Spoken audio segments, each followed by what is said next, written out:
Hello crafty friends, I'm Lean from Studio Kato and it's release day at Spellbinders. So I am very happy that I got to join this month because this is an amazing release.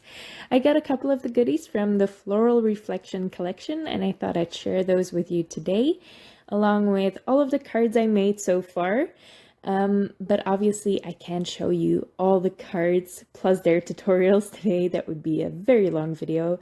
But I am going to share a tutorial at the end. If you just want to stick around for that and skip ahead there, you can, or you can sit here with me while I show you the amazing products and projects. I'm really happy with my projects as well.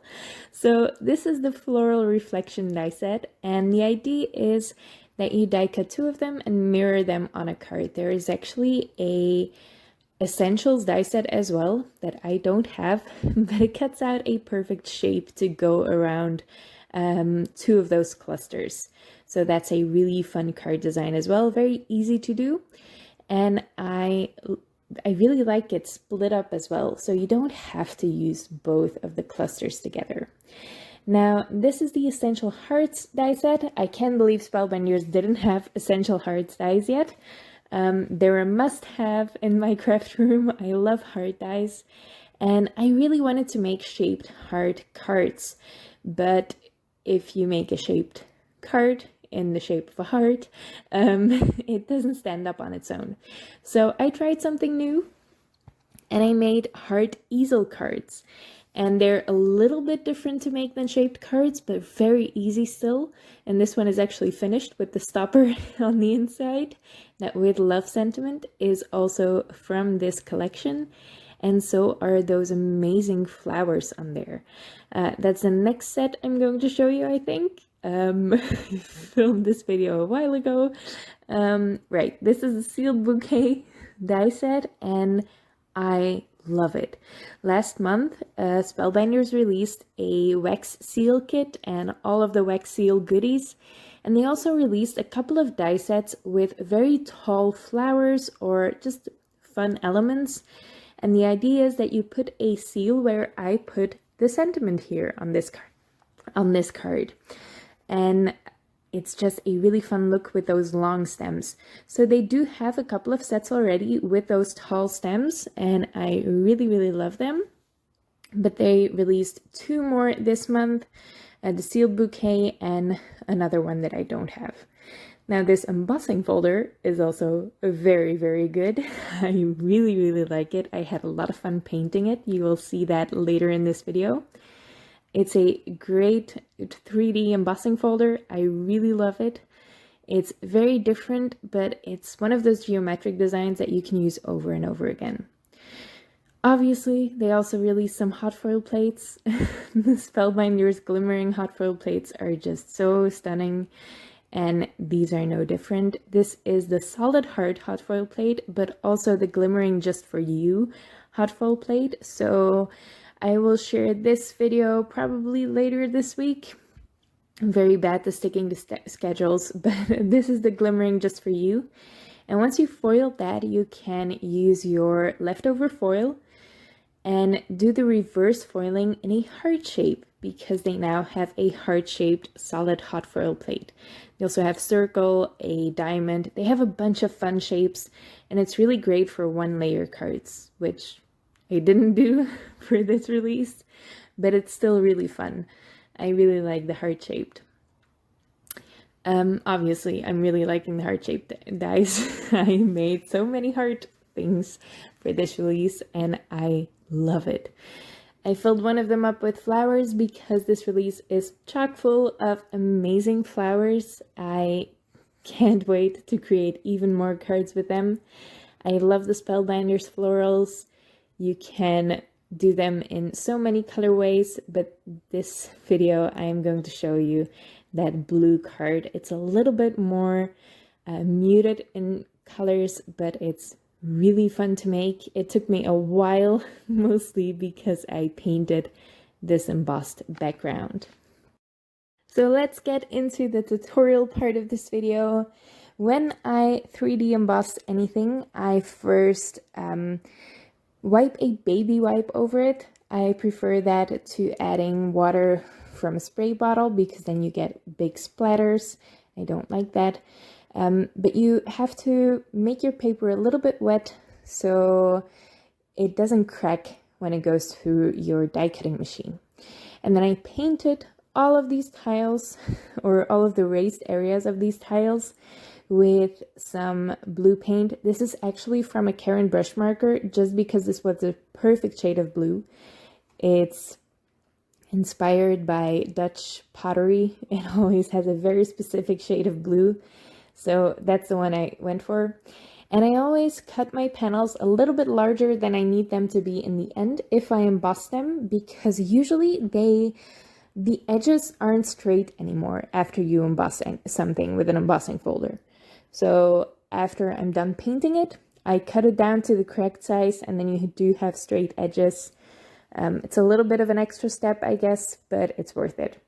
I did add a little bit of gold splatter with some paint from Coloro, and then it's time for the flowers. Now these flowers are from the sealed bouquet, and I did layer them up already. So this is a very pale pink layer and then 2 layers of white, but that's only for the base layers of the flowers. You can see that it has one set of petals that goes up on top of the flowers to create some dimension there, and I didn't layer up any white cardstock beneath that. Now I did want to add a little bit of shading, so I'm adding some ink blending with, I think this is from Pigment Craft Co. I completely forgot the name of the ink, but any light pale pink will work. Now it's time to assemble these florals. I like to do that before I add them to my card. The less pieces I have to mess with by the time I add something to my card, the better. So if I can assemble them beforehand, I will. It makes it a lot easier. So that's what I'm doing. I am just adding some glue to the bottom of that top petal layer. I glue that down, and then I can insert a flower center that also comes with the die set. I can then add the stems as well, or maybe I'm not going to do that yet. I think I'm first going to arrange the stems, and because I have a dark background already, I figured for your viewing pleasure, I would do this on white cardstock, but it doesn't serve a function, just so you can see what I'm doing here with the dark blue cardstock. So I just assembled those in a fun way I thought would be good on my card. And then I put a piece of purple tape over it, again to hold them together, so that way I only have one piece to add to my card and I don't have to fiddle with 3 different stems. I added a little border of dark blue cardstock to my mini slimline card base. And then I added a piece of cardboard to the back of my embossed panel, and I can add that there. I just die cut a rectangle out of my dark blue cardstock because I'm very stingy with my colored cardstock. You can just use a matting layer, solid blue, it doesn't really matter. I just don't like to waste colored cardstock. So once I'm happy with how my embossed background is adhered down, it's a little bit fiddly sometimes because you have all that dimension of the embossing folder, but this time it was pretty easy. I can adhere my stems down, and I do leave that purple tape in place until I've adhered the flowers as well, because those stems are so tiny and thin. I just wanted something to keep them in place while the glue dried. I added that glimmered sentiment. This is from the Just For You Glimmering hot foil plate. It comes with 2 sentiments and also coordinating dies for the sentiment strips, which I love. You can't have enough sentiment strip dies in my opinion.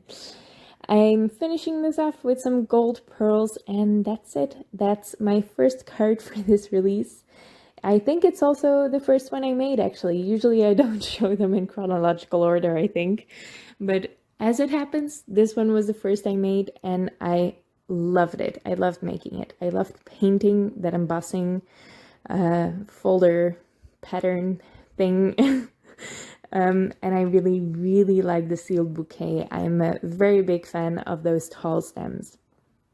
I hope you check out the new release. It is amazing if you haven't heard me gushing about it enough. I really, really, really like it.